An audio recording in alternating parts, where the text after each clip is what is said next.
नमस्कार मंडळी, देवते पैठणीमध्ये पुन्हा एकदा स्वागत व आज आपण बघणार आहोत सुंदर अशी ट्रिपल मुनियाची प्युअर सिल्कची पैठणी साडी. साडी पूर्ण हँडलूम असणार आहे. चला चेकआउट करू आपण कशी असणार आहे पैठणी साडी. पहिले तर तुम्हाला मिळणार आहे सुंदर असा ब्लाउज पीस, नंतर 3 पोपट असलेला सुंदर असा हँडमेड पल्लू असणार आहे. तुम्ही बॅक साइड चेक करू शकता.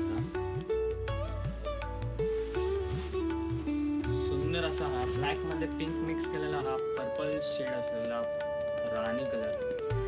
सुंदर अशी ट्रिपल मुनियाची बॉर्डर भेटते.